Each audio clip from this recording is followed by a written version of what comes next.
Moby Dick by Herman Melville. Chapter 1. My story begins. He is out there, in the ocean. But he is here, too, in my dreams, always in my dreams. He will never leave me. He is whiter than the first beautiful snow in winter, whiter than the stars in the sky on a warm summer's night. But he brings only death. He is Moby Dick, the white whale. My name is Ishmael, and this is my story. I'm a sailor, and I work on different ships. I love my life on the ocean. It's sometimes dangerous, but never boring. I feel sad when I'm not on a ship. One November day, I thought, I want to work on a whaling ship. Why did I want to be a whaler? I can't tell you. The life of a whaler is very dangerous. The men are away from their homes and families for years. Many never come back. Their wives wait at home. They stand and look at the ocean with sad eyes. But I wanted to visit exciting new places, and I wanted to see the whales.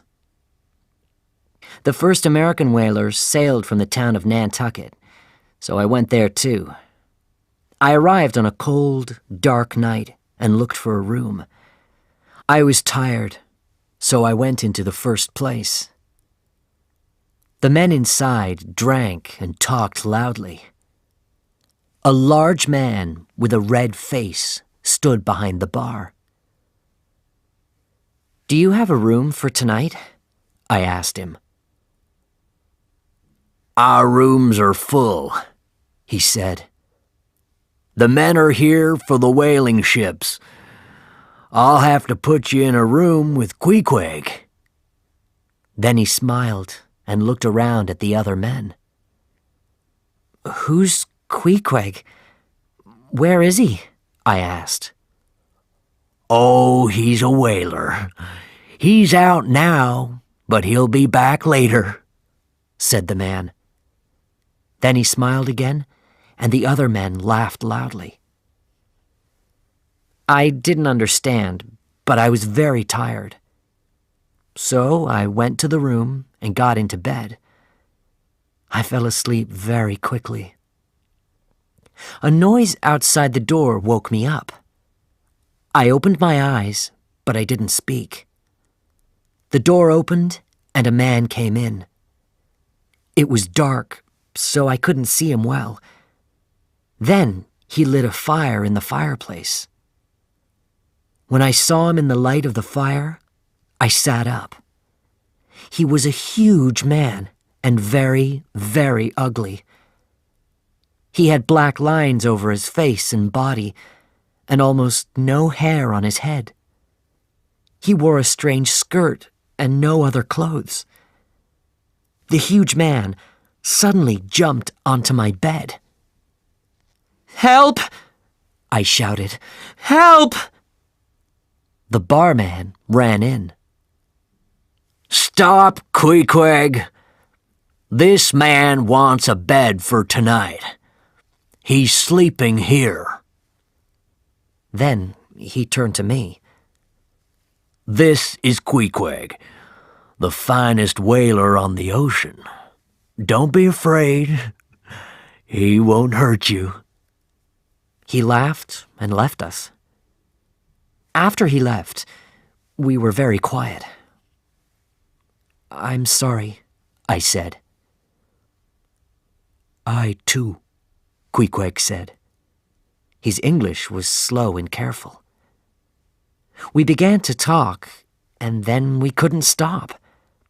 Queequeg listened to my life story, and I listened to his. He came from Kokovoko, a long way away in the Pacific Ocean. He had a good life because his father was an important man. But Queequeg wanted to see the world, so he left his home and sailed away in his small boat. A whaling ship found him and gave him work. Queequeg was strong and quick, so he was a fine whaler now. He never went home.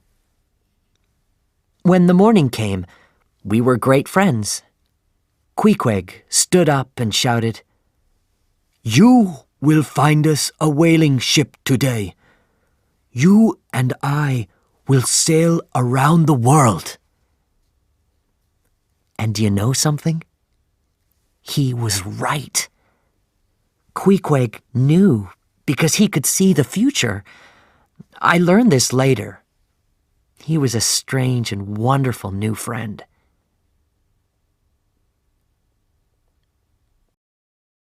Chapter 2. We Find Our Ship. That morning, I looked around Nantucket for a good whaling ship. I stopped looking when I saw the Pequod. It was tall and strong. Its wood was dark from many years on the wild oceans. I went onto the ship.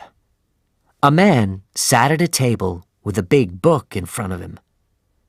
He wore a long black coat and a big black hat. He didn't smile. "This is a fine ship, and I want to go whaling with you. Where do I write my name, Captain?" I asked happily. "I'm not the captain. Captain Ahab is sick. He's down below. I'm Starbuck. Are you a whaler?" he asked. "No, but I'm a good sailor," I answered. "You can ask the captains of my other ships." "I'm not interested in your captains and your ships," he said. "Sailing is not whaling. Whaling is a hard life. You'll be away from home for many years. The work is difficult. You have to be strong and fast, and it's very dangerous." "I want to learn, and I want to see the world," I said. "Oh, you'll see the world, and you'll see more, good and bad. Some very bad things." He looked at me for a minute. Then he spoke again. "I'll tell you about whaling. Captain Ahab has only one leg. And do you know why? Because a whale took his other leg. A huge whale took it off." I said nothing. What could I say? "So, you want to be a whaler on Captain Ahab's ship? Can you look into the eye of a whale? Can you stand in front of its huge mouth and throw your harpoon?" "I can, and I will," I shouted. "I'm not afraid. I'm a good sailor. You'll see. This is my life, and I—" He stopped me and turned the big book around. "Write your name here," he said. His eyes were tired. "Thank you. You won't be sorry," I said. "Don't forget my words," he answered. "I have a friend. He's a good whaler," I said. "We'll see. Bring him tomorrow," said Starbuck. Queequeg and I went to the Pequod the next day. The men on the ship laughed at this huge, ugly man. Queequeg didn't say anything. He looked down at the water from the ship. Then he turned and spoke to the men. "Do you see that bird?" he asked. The men looked, but they couldn't see anything. "There," said Queequeg. The men looked carefully this time and saw a small dead bird a long way away on the water. "That bird is a whale's eye," said Queequeg. He threw his harpoon and hit the bird. Now that whale is dead," he said. The men were quiet. Queequeg was better than every other man on that ship. And so the Pequod had 2 new whalers. We went to our room and got our things. An old man stopped us on the street before we got back to the Pequod. "Are you sailing with Captain Ahab? Do you know him?" he asked. "Yes, we're sailing with him. He's sick now, but we'll meet him later," I answered. "Sick!" he shouted. "Yes, he's a sick man. He's the devil." "And who are you?" I asked. "I'm Elijah," he answered. "Why do you say this about Captain Ahab? Men say that he's a good whaler. He knows the ocean." "They're right," answered the man quietly. Then his eyes turned big and wild. "But he's the devil. I sailed with him. I know, and his men are the devil's helpers." He looked at me strangely. "He only has 1 leg. Do you know Captain Ahab's story?" I suddenly felt afraid. "Of course we do," I said. I turned to Queequeg. "Come, my friend," I said. "Let's leave this crazy old man." And we went quickly to the ship. We sailed on Christmas morning. Captain Ahab didn't come up and meet the whalers, but every night we heard him. He walked up and down, up and down. One night we heard Starbuck speak. "Please, Captain, stop. You're waking your men up." "No, I can't sleep, so my men won't sleep. They can think of whales in their beds, dead whales. That's their job," shouted Captain Ahab. I thought of Elijah's words. The devil's helpers.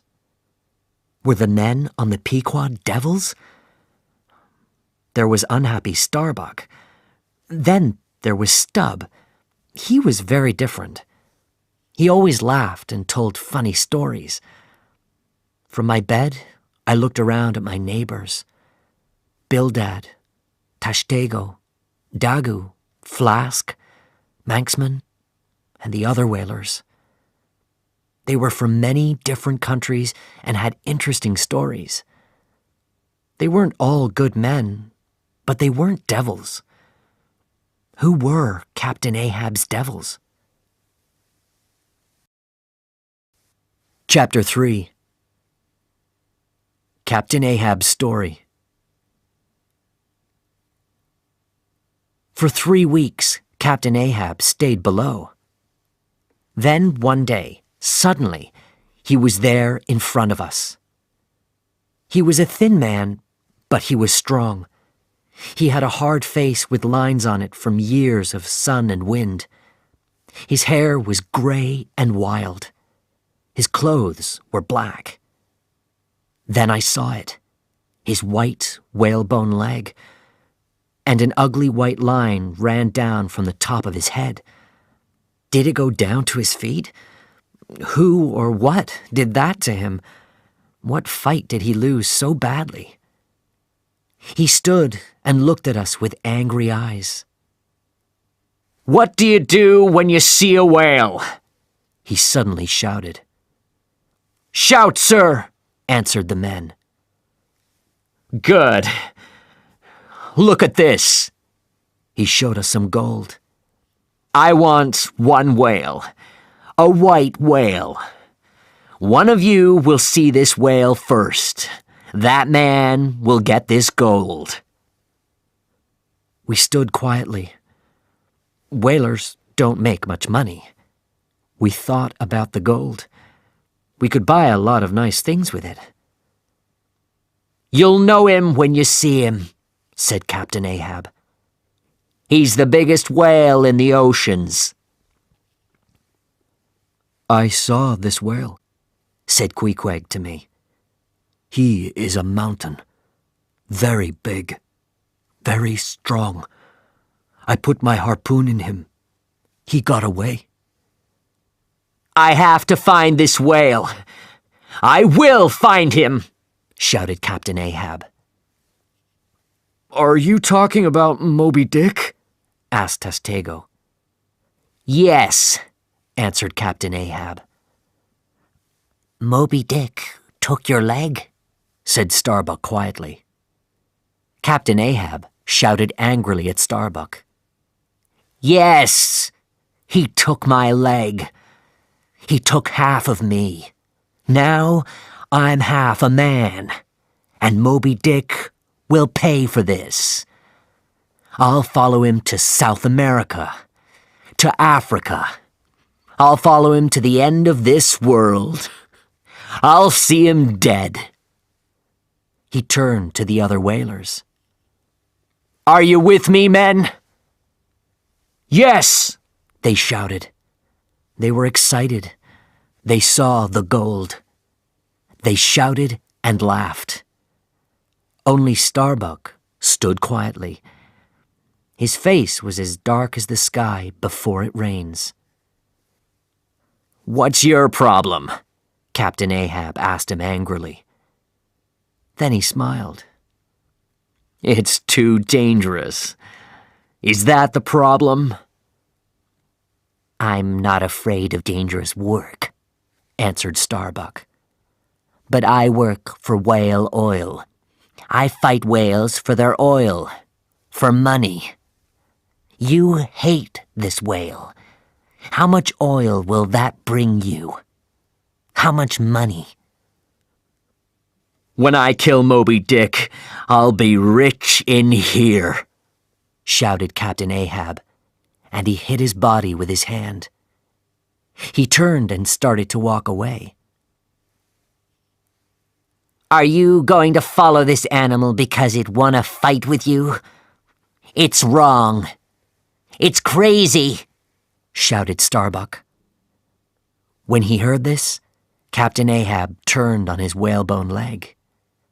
He was very angry now, and he shouted in Starbuck's face. "This whale is evil. Do you understand? White is the color of ice, and ice takes strong ships down under the water. White is the color of a man's eyes when he can't see. White is the color of dead men. White is evil, and this whale is evil. He's laughing at me. I'll only be free when this evil is dead. Dead." The color left Starbuck's face. He was the loser of this fight, and Captain Ahab knew it.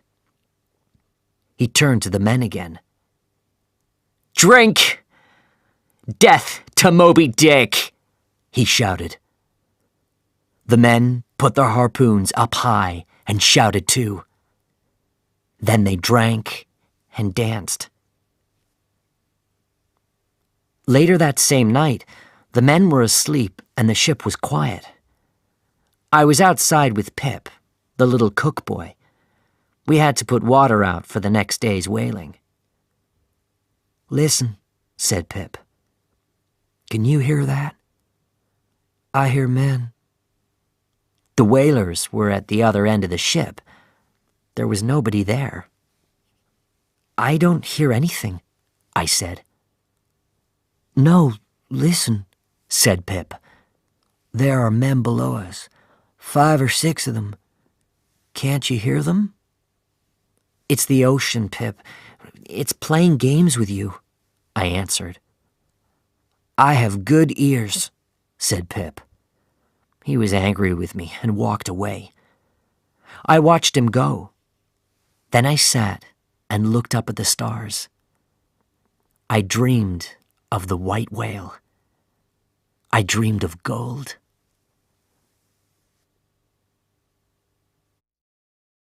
Chapter 4.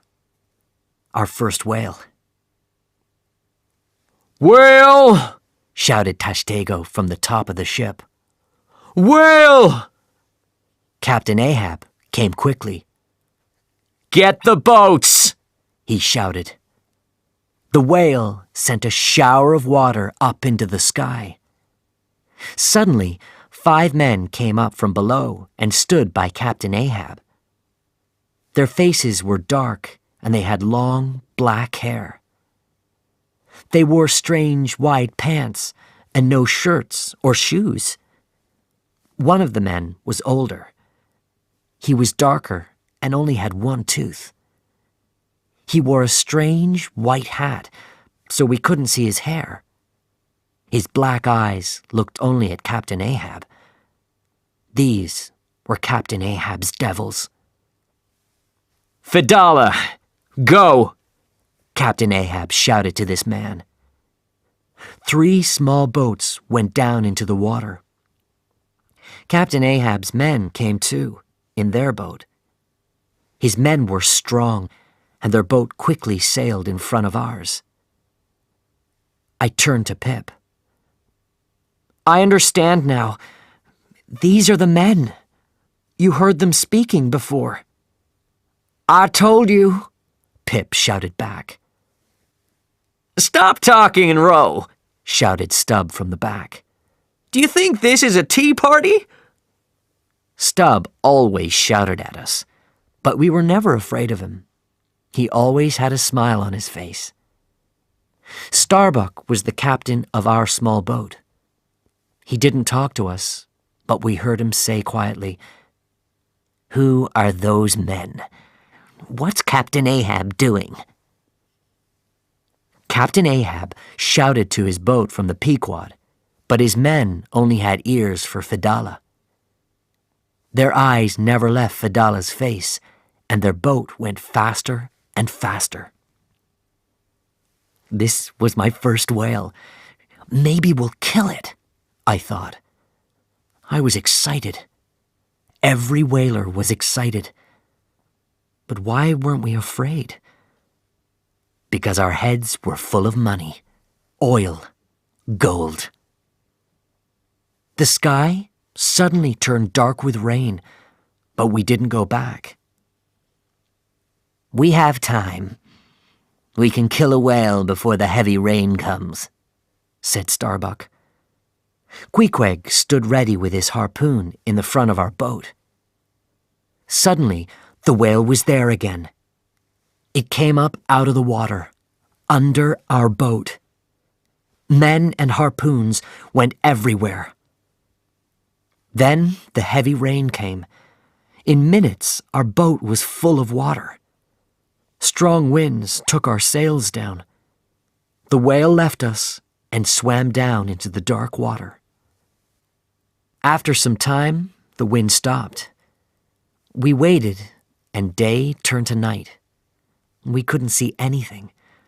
Where were we? Where were the other boats? The men weren't angry with Starbuck.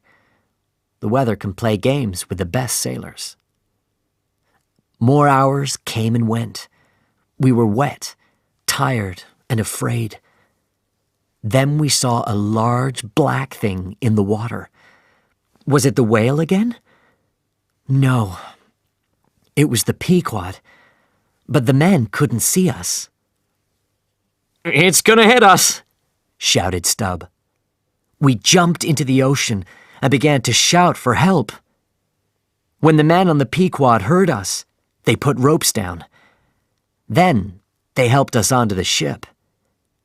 The other men were there, Captain Ahab's men too. They turned back when they didn't see the white whale. Chapter 5. The Albatross and the Samuel Enderby. We fought and killed many whales after that first night, but our work didn't finish when we killed them. We then had to climb down onto the dead whale and cut off the fat. We had to work quickly because sharks came for the whale meat. Sharks could eat a whale in one night, and some of these whales were almost as big as our ship. We cut off large squares of fat and pulled these squares onto the ship. This was a long, hard job. It was also dangerous because sharks swam around us. We then cooked the fat and made oil. When the oil was ready, we put it into barrels. Oil gave us light and made us warm. We could sell it to people around the world. Oil was our money. But did this make Captain Ahab happy? No. The money wasn't important to him. He only thought about Moby Dick. He could only hate. He stood for hours on the ship, in the rain, in the snow, and looked at the ocean. When other ships went past, he didn't ask them, "How are you? Do you want help?" He only asked, "Did you see the white whale?" One day we met the albatross. It was on its trip home after 4 long years on the ocean. The ship and its whalers looked ready for home. The men were tired and thin, with large, hungry eyes. The wind was strong that day, so the albatross couldn't come near us. But the captain put his hand up and smiled. Captain Ahab shouted from the Pequod, "Did you see the white whale?" The captain shouted his answer, but the wind carried his words away. Captain Ahab put his hand behind his ear, but he couldn't hear the captain. "Oh, this wind!" he shouted. "Listen, tell people at home, we're sailing around the world. We'll bring back the teeth of the devil whale." Starbuck stood and watched Captain Ahab. "Is he forgetting his wife and child at home?" he said to me. "Wife and child?" I asked. Did Captain Ahab really have a family? "Oh, yes. His family is waiting for him," said Starbuck. "And my family is waiting for me. Every day my wife, Mary, takes our son to the beach. They look at the ocean. They hope that they'll see our sails one day." I thought about the other men on our ship. How many of these men had families? What did they leave behind them when they went on the whaling ships? Who waited for them? Nobody's waiting for me, I thought. I want a wife and child. I'd like to go home to them. Day after day, nothing changed. Captain Ahab always asked other ships about the white whale. Some captains knew about Moby Dick. Some laughed at Captain Ahab. "Moby Dick is only a whaler's story, nothing more," they said. Then one day, we met the Samuel Enderby. The ocean was quiet, and the captain, Captain Boomer, came onto our ship. He was a friendly man and smiled at us. He only had one arm. "Did Moby Dick take your arm?" Captain Ahab asked excitedly. "Yes, I lost my arm to the white whale," the captain answered. Captain Ahab's face lit up. He was happy. "Come with me. The white devil will pay for your arm and my leg," he shouted happily. "Oh, no, I can't do that," the captain answered. "One arm is better than no arms or legs. I want my life. I think I'll leave Moby Dick in the ocean." "Leave him?" shouted Captain Ahab. He turned his back to Captain Boomer for a minute. Then he turned around and shouted at him. "Get off my ship! You're afraid. I'm not afraid. I'll find Moby Dick. I'll look him in the eye. I'll kill him." The smile left Captain Boomer's face. "I hope, for you and for your men, that you never find Moby Dick." And without another word, he left our ship. Chapter 6. Moby Dick. Captain Ahab didn't sleep very often now. We saw the light from his room on many nights. He sat at his table. He looked at his maps and planned. Where was Moby Dick? How could we find him? He only talked to Fedallah. We could hear the two men in Captain Ahab's room. Captain Ahab often shouted angrily, but Fedallah always spoke quietly. Fedallah was different from other men. He stayed away from the other whalers. He sat high up in the sails at night and watched for whales. He slept in the day. "Why does he watch for whales at night?" we asked. "Does he have the eyes of a cat? Can he see in the dark?" And why did Captain Ahab only listen to this man? Fedallah wasn't God. "He can see the future," said some whalers. Could Fedallah really see the future? What did he see? What did he tell Captain Ahab? One night, Starbuck found Captain Ahab asleep at his table, with the light on and his maps around him. "Crazy old man," he said quietly. "You sleep tonight, but your dreams are full of your white whale. You hate Moby Dick, and you're taking me and our men with you. To what? Our deaths?" That same night, we heard Fedallah. "The white whale!" he shouted. I ran and woke the other men. We looked up and saw Fedallah at the top of the sails. He looked out at the ocean and showed us the whale. "There!" he shouted. Suddenly, a huge shower of water went up. Then a second shower. We could see something white on the water. It was a white whale. Was it Captain Ahab's white whale? Now we understood. Fedallah watched at night because you could see a white whale at night. Captain Ahab was there. His face was as happy as a child's face on Christmas morning. "Put the sails up! Faster!" he shouted. The white whale sent 3 more showers of water high up into the sky. The water looked beautiful in the light of the stars. "Follow him!" shouted Captain Ahab. We started to go after the whale, but it quickly swam under the water. We lost it. "Was that really Moby Dick?" I asked Queequeg. "Will we see him again?" Queequeg cleaned his harpoon and looked at the ocean. "He will come again," he said. And he did. He came the next night, and the night after that, always at the same time. "He wants me to follow him," said Captain Ahab on the 3rd night. "He's showing us the way." I was suddenly very afraid. We had to stay with Captain Ahab to the end. We couldn't leave. I couldn't change my future now. Chapter 7. Pip's Story. You met our cook's boy, Pip, earlier in my story. Pip was a young black American boy.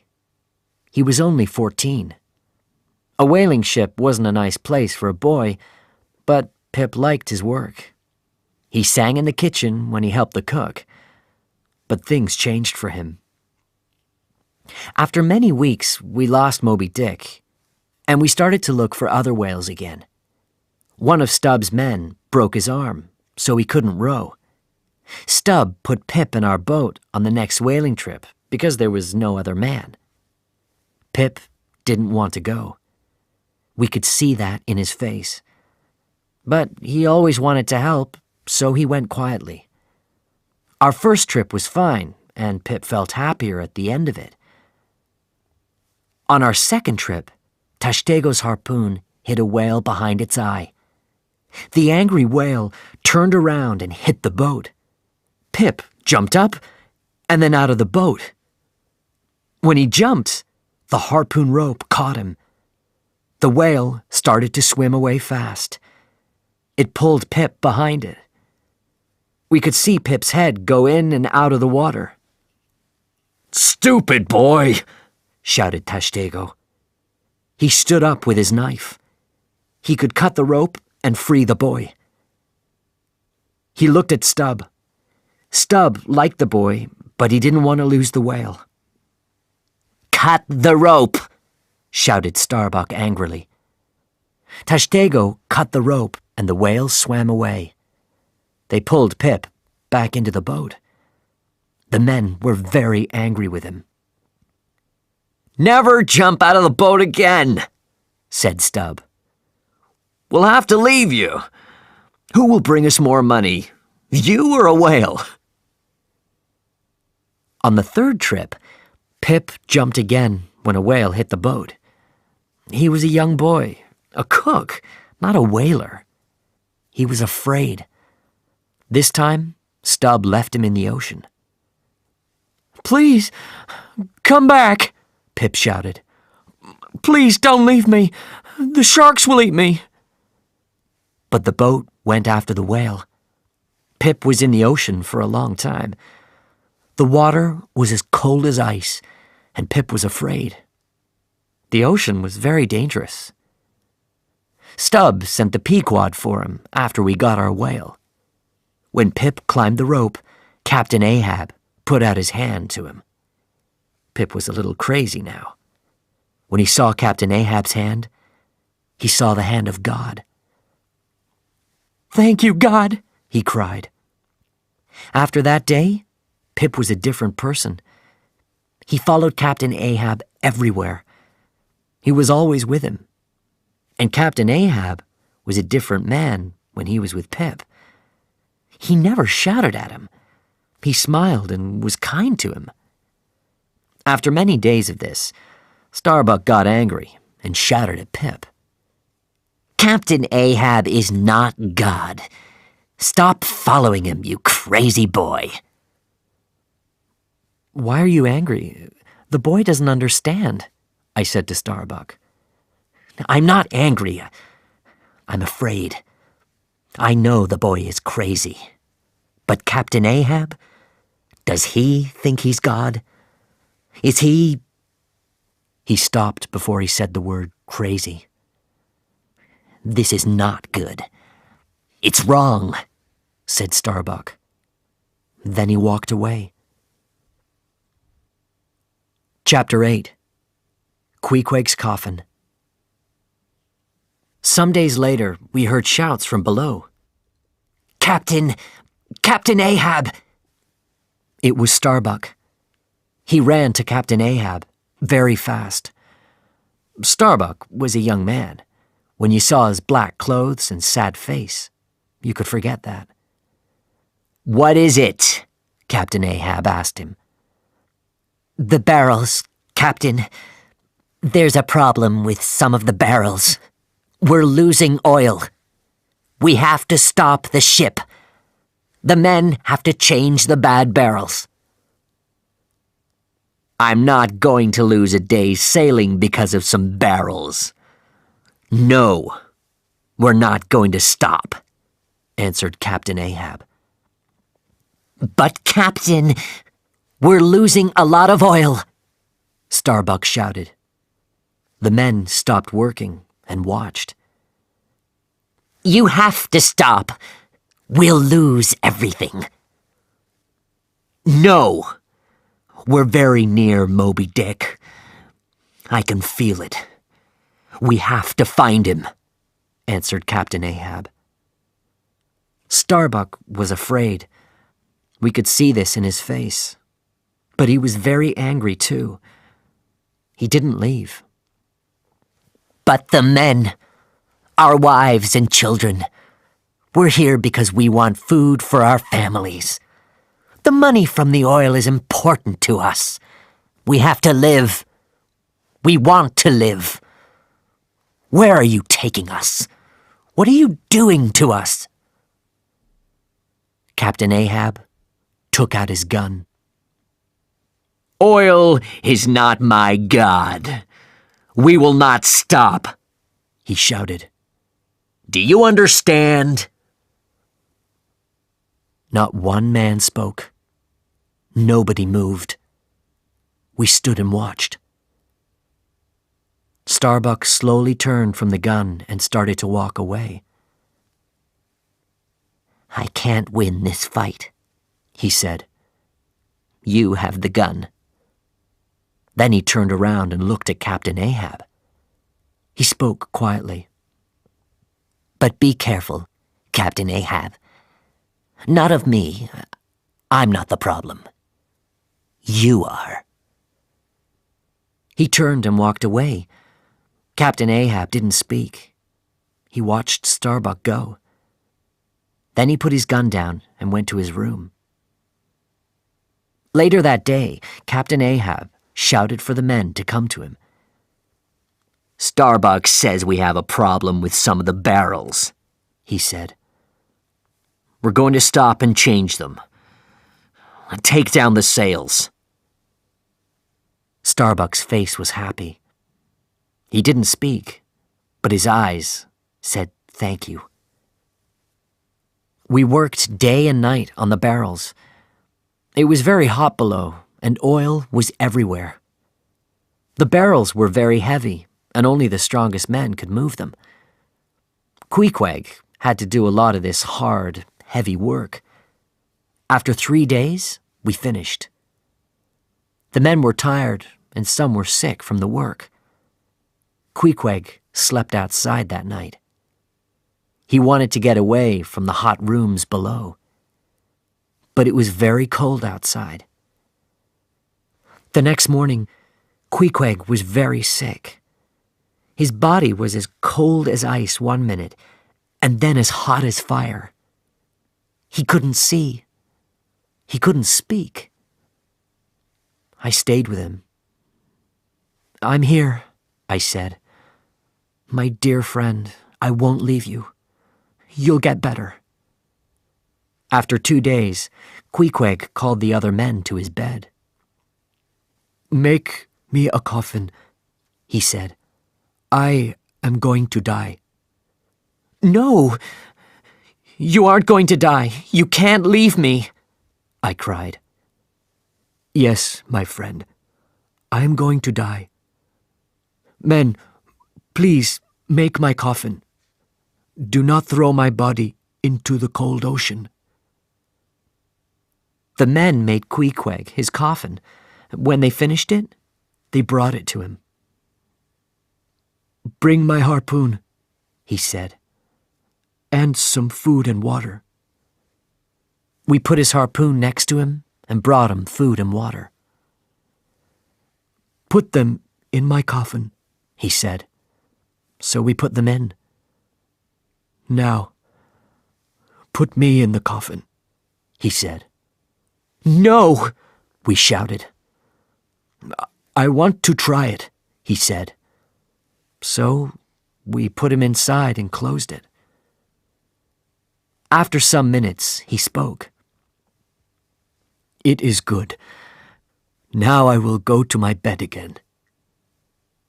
He looked at the coffin from his bed. Then he closed his eyes and slept. I sat and cried. I waited. The other men were very sad too. Queequeg was a good man and the best whaler on the ocean. Then one morning, Queequeg sat up. "I cannot die now," he said. "I have to do some things first. I will die later. Now, I will go to work." Nobody could understand. But we put his coffin away, down with the barrels of oil, and went back to our work. Chapter 9. Captain Ahab's Dream. We sailed into the Pacific Ocean, and the whaling was good. One day, we killed 4 whales. We couldn't cut the fat off 4 whales in one day, so we had to watch them that night. We put the small boats into the water near the dead whales. I was in Captain Ahab's boat. We put harpoons into the whales' bodies. Then we put lights on the end of the harpoons so we could see sharks in the water. Shark! Shark! Men shouted from the different boats. Sometimes only 3 or 4 came. Sometimes a lot of sharks came at the same time. They were fast and quiet. Suddenly, they were there, by our boats. Their ugly mouths opened, and they showed their teeth. We fought them, and they went away. But they always came back again. Sometimes they stayed away for hours. In those quiet times, Captain Ahab and his men slept. But Fedallah didn't sleep. He watched for sharks. Suddenly, Captain Ahab woke up and sat up in the boat. His eyes were big and wild. He was afraid. "I had the dream again," he said to Fedallah. "I died. I felt it. And I saw my coffin." "You will not have a coffin," said Fedallah. "I told you this. You know this." "So, am I going to die on the ocean?" Captain Ahab asked. "Will I die on this trip? Will I die before I kill the white whale?" Fedallah's black eyes looked at Captain Ahab. He spoke quietly to him. "Only a rope can kill you." "A rope? But how? What do you mean?" "Ah, then I'll die when I go home. They'll put a rope around me and kill me there. Am I right?" Fedallah spoke again. "A rope will kill you. But I will go first. I will show you the way. You will follow me to the next world." "But when? When will this happen, Fedallah? And where?" asked Captain Ahab. "I cannot say. I will die first, and you will follow me." I listened carefully to the 2 men. Now I understood. Fedallah was important to Captain Ahab because he could see the future. The whalers were right. This strange man knew about Captain Ahab's death, and Captain Ahab could only die after Fedallah died. Fedallah suddenly looked at me. Could he understand my thoughts? I quickly closed my eyes. The next day, on the Pequod, Captain Ahab threw his maps into the ocean. "You don't help me!" he shouted. "Can you find the white whale?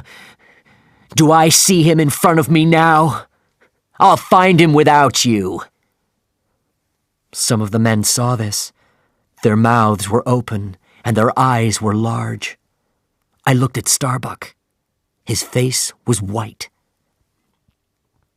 "How can a ship sail without maps?" he said. "Only a crazy man throws his maps away." The men were afraid, and that night in their beds, they talked about Captain Ahab. "What's he doing? This is very dangerous. Bad things will happen now." Then it came. The wind. 1 minute, the ocean was quiet. Suddenly, the ship was on top of a mountain of water, then down again. Up and down. Up and down. We couldn't stand. This wind took our sails down. Some of the sails hit our little whaling boats. We couldn't think. We couldn't move. Our ship danced on the wild ocean. Captain Ahab shouted at the sky. "Are you trying to kill me? You can't. I'll fight you." And Starbuck shouted at Captain Ahab. "God wants us to turn back. Look around you. Look at the boats. Look at our ship."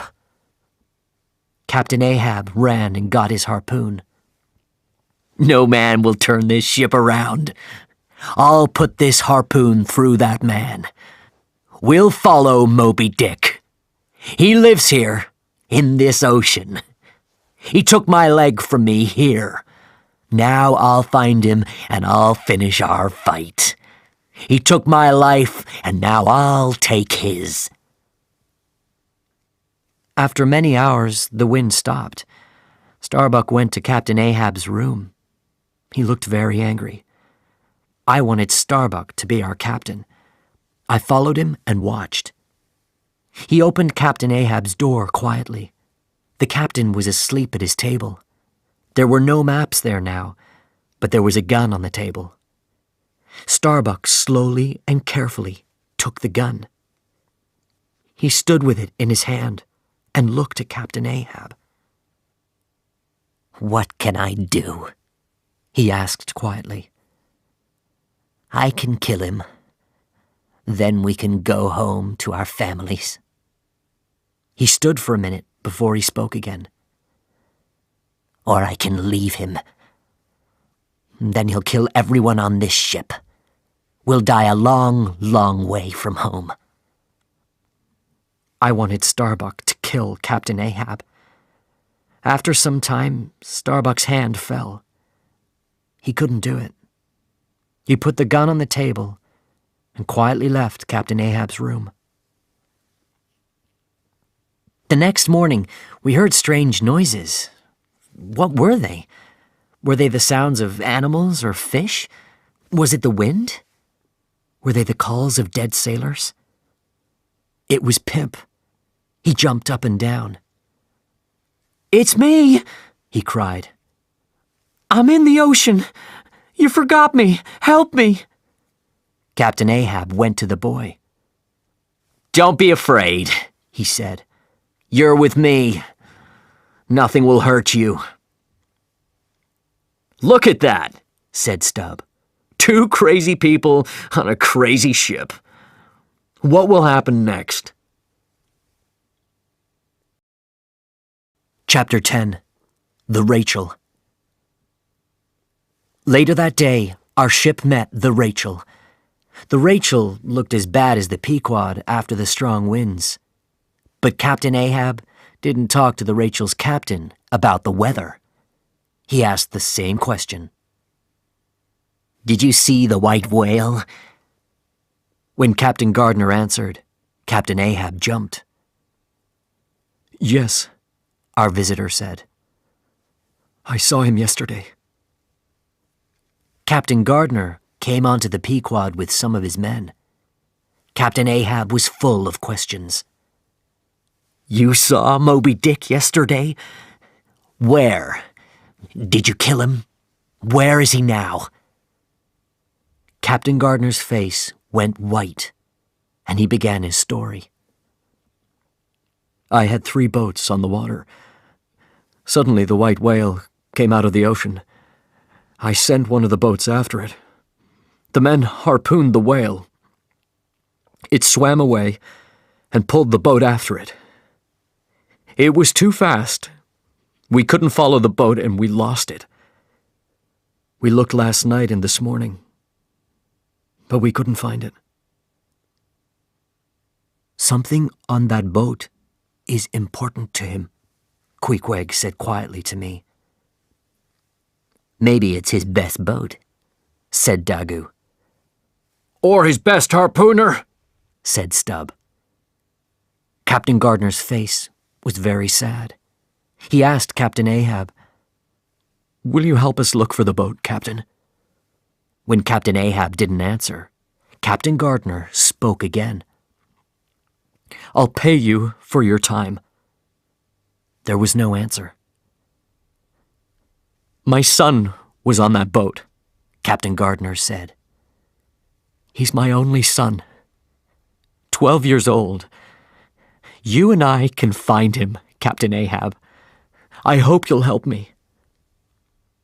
We stood and waited for Captain Ahab's answer. "We have to help him," said one whaler loudly. "We're all whalers and many of us have sons." "Can't we help him?" asked another man. "No, I can't do it," answered Captain Ahab. "We don't have time. He turned and spoke to Starbuck. "Get these men off my ship now. We're going to sail in 5 minutes." Then he walked away. Captain Gardner looked at each whaler's face with his sad, red eyes. But we could do nothing. We had to go with our crazy captain. In the days after we met the Rachel, Captain Ahab started to get ready for the fight with Moby Dick. He wanted to look after Pip, so he brought Pip to his room. He spoke to him. "These next days are going to be very dangerous," he said. "We're going to kill the white whale. This is going to be a long, hard fight. I want you to stay here, in my room, Pip. Never leave. You'll hear many things, but you have to stay here. Do you understand?" Pip listened carefully to Captain Ahab. He didn't really understand everything, but he always wanted to please his captain. He never left Captain Ahab's room again. Captain Ahab always stayed outside after that. He didn't go to his room. He sat and watched the ocean for Moby Dick, morning and night. He ate outside and slept outside in his dirty clothes. Fedallah was there too, but the two men never spoke now. They only did one thing. They watched. One morning, a large black bird flew down from the sky. It flew to Captain Ahab's head. Captain Ahab put his hands up, but the bird flew around and around his head. Fedallah did nothing. Then, suddenly, the bird took Captain Ahab's hat and flew away. Some of the whalers laughed, but some of them were afraid and talked about it later. "What does this mean? Will more bad things happen now?" they asked. Chapter 11. The Fight Begins. Some days later, Captain Ahab and Starbuck stood and watched for whales. Captain Ahab spoke sadly to Starbuck. "What kind of life do I have?" he said. 40 years of hard work, little sleep, little money. I married my dear wife, and the next day I left on a whaling ship for 3 years. I feel old, Starbuck. Old and tired. I think of my family. My young son is sleeping now." "My son is sleeping too," answered Starbuck. "Why don't we go home and see our boys, Captain?" Then, suddenly, Captain Ahab's face changed. "Wait. Moby Dick is near. Very, very near. I can feel him." The hope left Starbuck's face, and it turned sad again. He walked slowly away from Captain Ahab and went back to work. Captain Ahab was right. Moby Dick was very near. "White whale! White whale!" the captain shouted the next morning. And there he was, the largest and most dangerous animal in the ocean. But at this minute, he was beautiful. When he came up out of the water, his great white body shone in the morning sun. Birds followed him and flew above him. Captain Ahab's face shone too. He was a child again, happy and excited. "Get the boats, men! Move!" he shouted. We didn't have many boats after the strong winds. Captain Ahab and his men climbed into the first boat.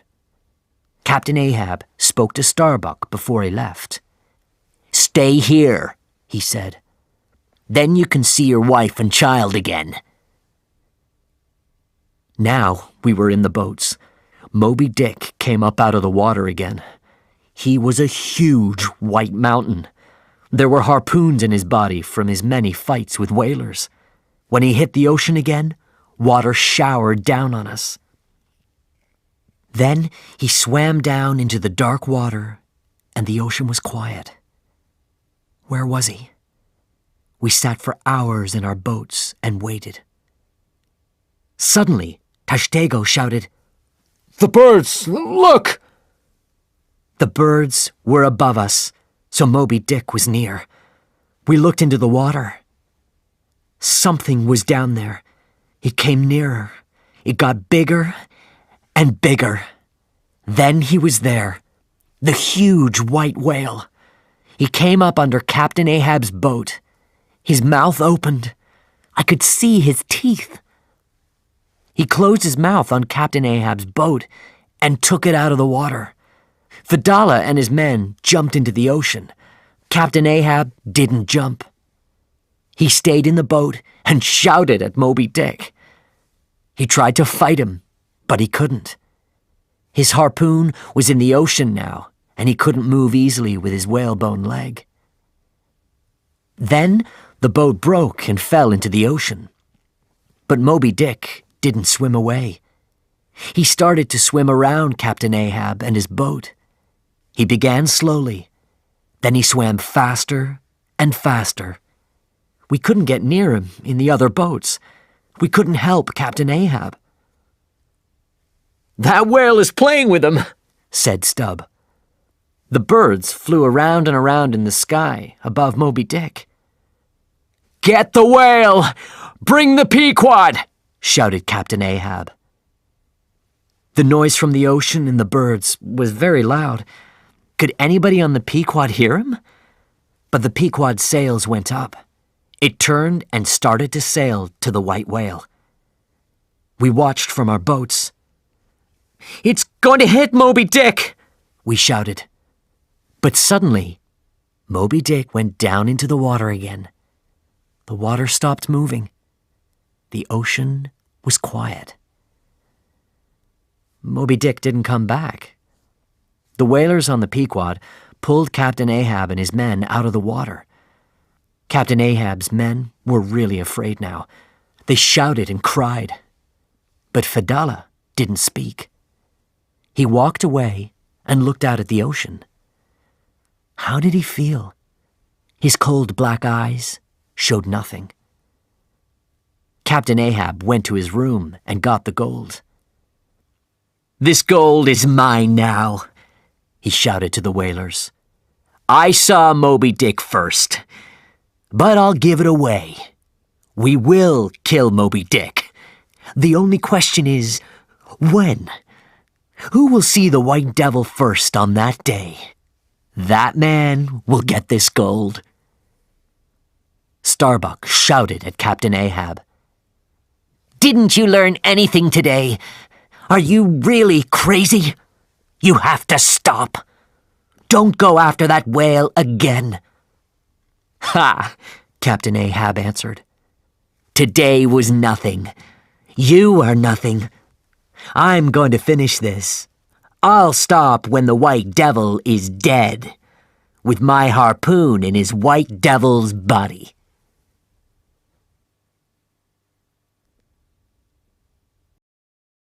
Chapter 12. The Second Day.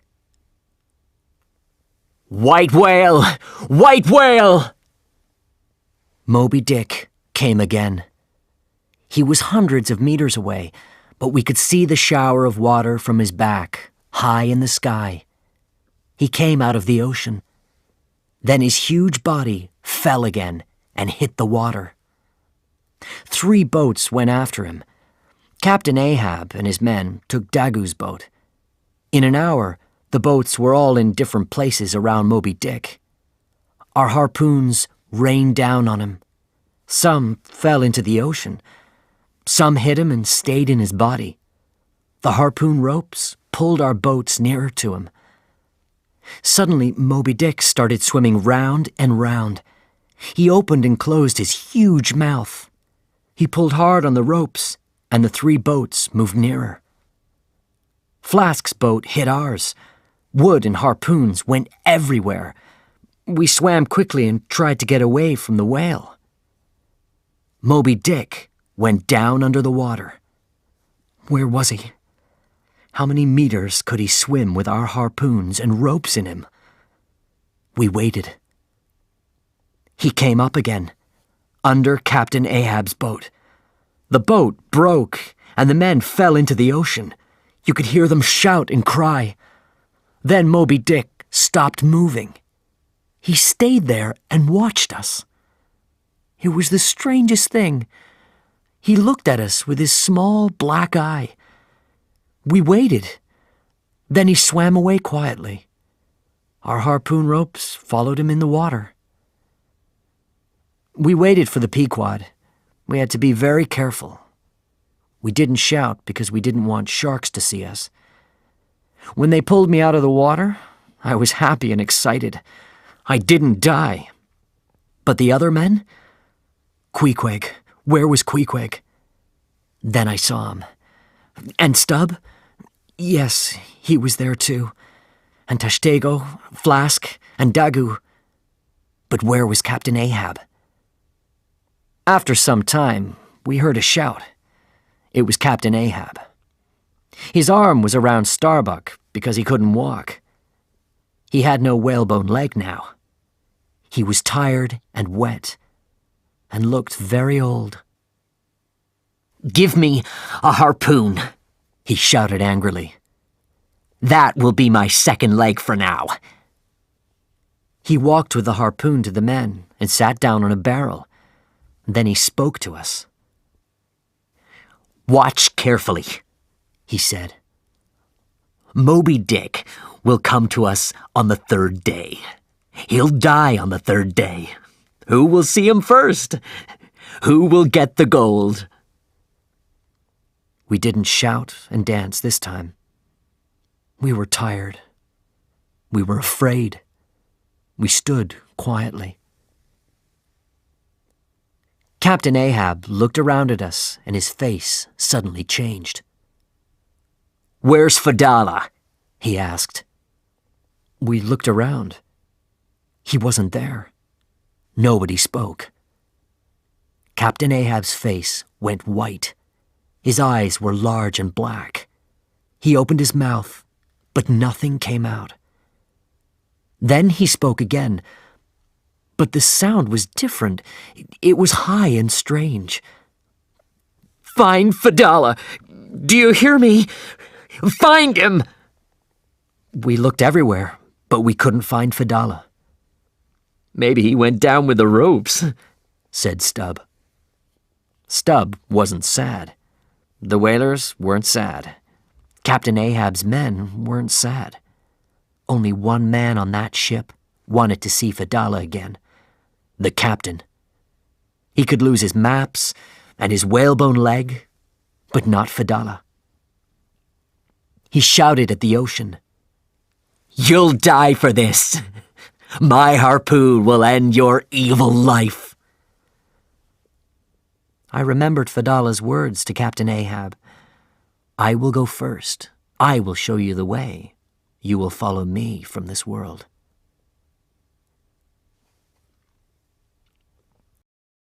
Chapter 13.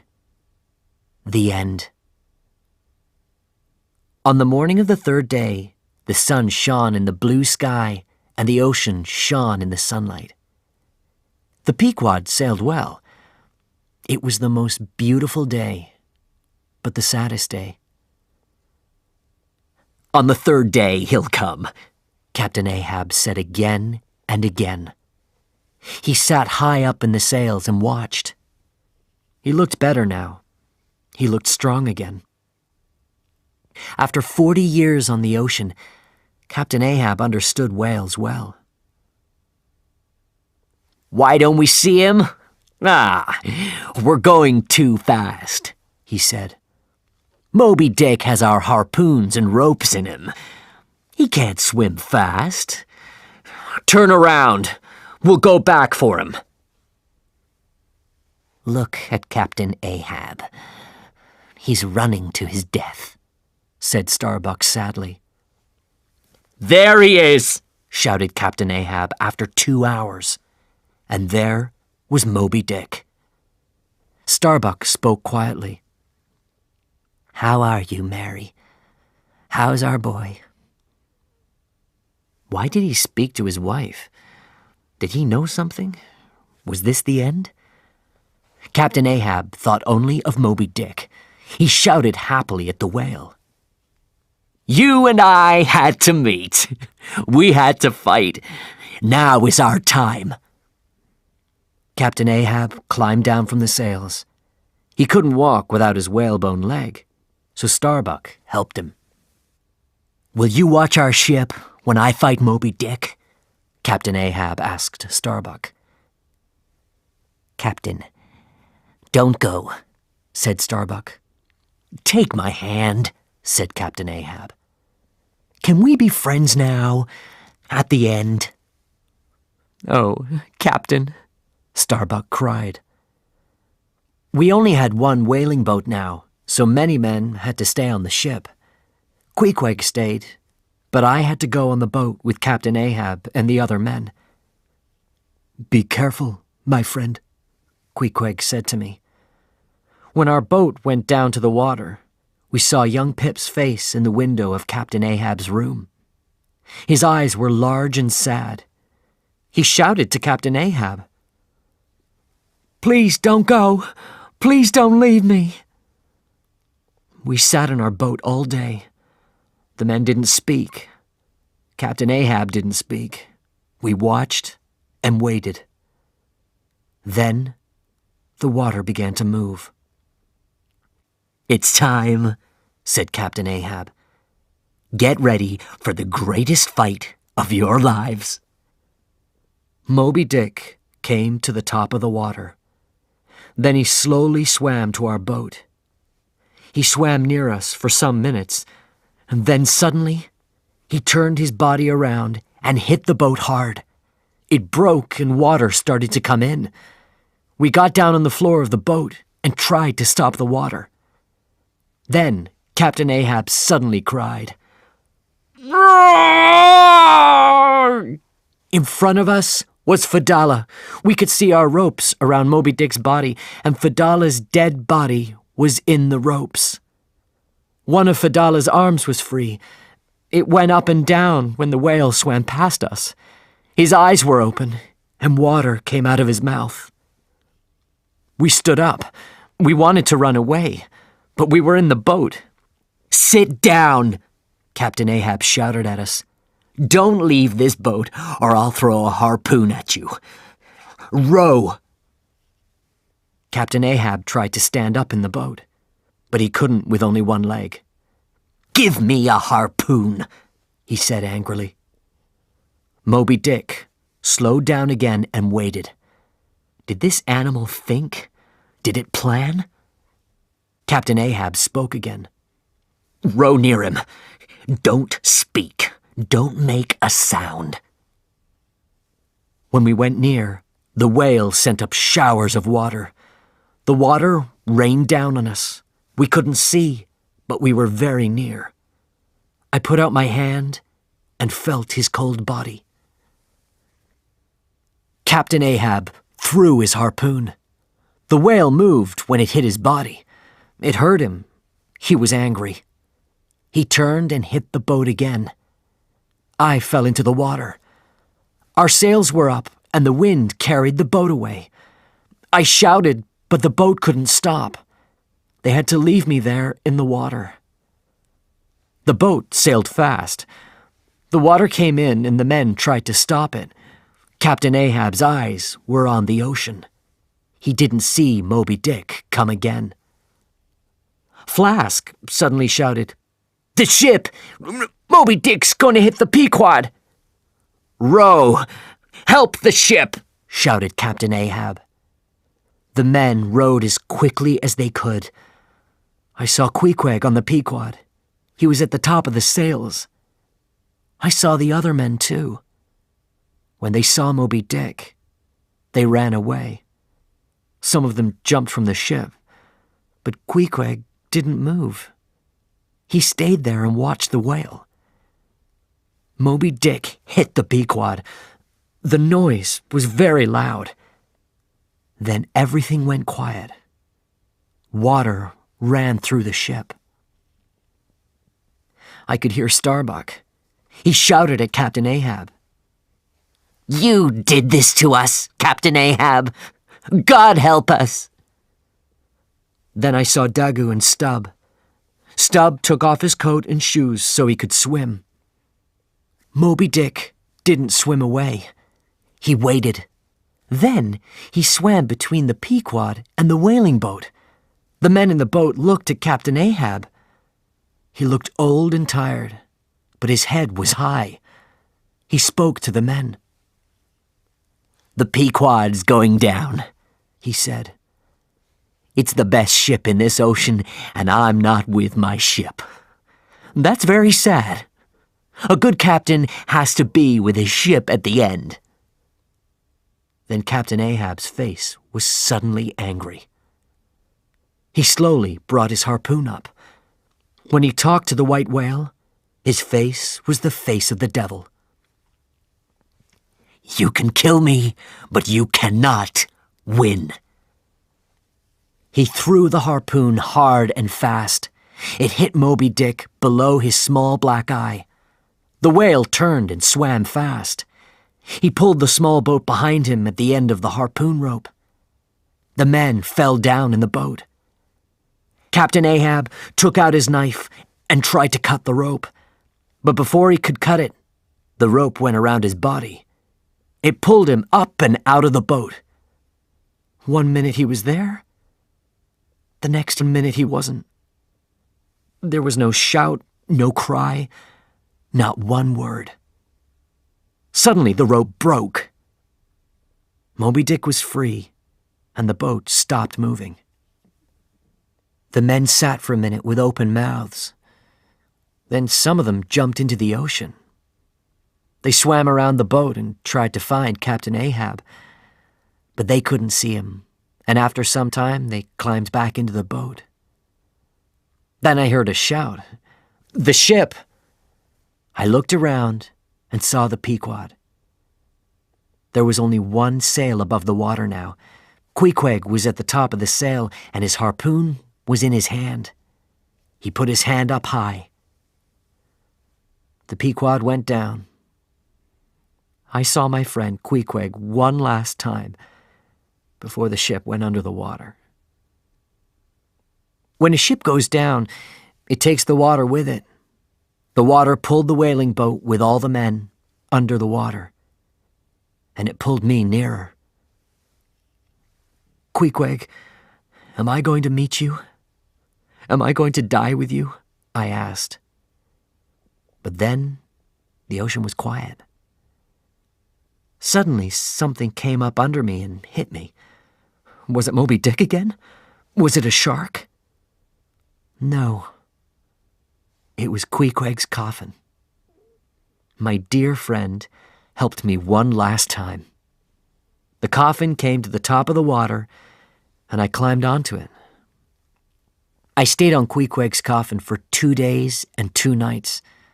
I was in the middle of the ocean, with only the sky above me and water around me. My mouth was very dry, and my face and arms were red from the sun. The nights were as cold as winter. Why didn't the sharks eat me? Why didn't the strong winds come and throw me into the ocean? Why didn't Moby Dick kill me? Then I saw it. One small sail at the end of the world. It slowly came nearer, and after some hours I could see the ship. The men on the ship saw me in the water and shouted at their captain. They were excited. They were happy. When the ship came nearer, I understood. It was the Rachel. The men started to pull me out of the water and saw their mistake. I wasn't their captain's son. But they were very kind to me. They gave me food and water and a bed. I often think about my time on the Pequod. We fought with Moby Dick, and Captain Ahab's men died. They died because one man hated a whale. At the same time, the men on the Rachel looked for a boy. They looked for a boy because one man loved his son. And after their hard work and their hopes, they found only me. So, I lived. I can tell you my story. And Moby Dick lives. He is out there now.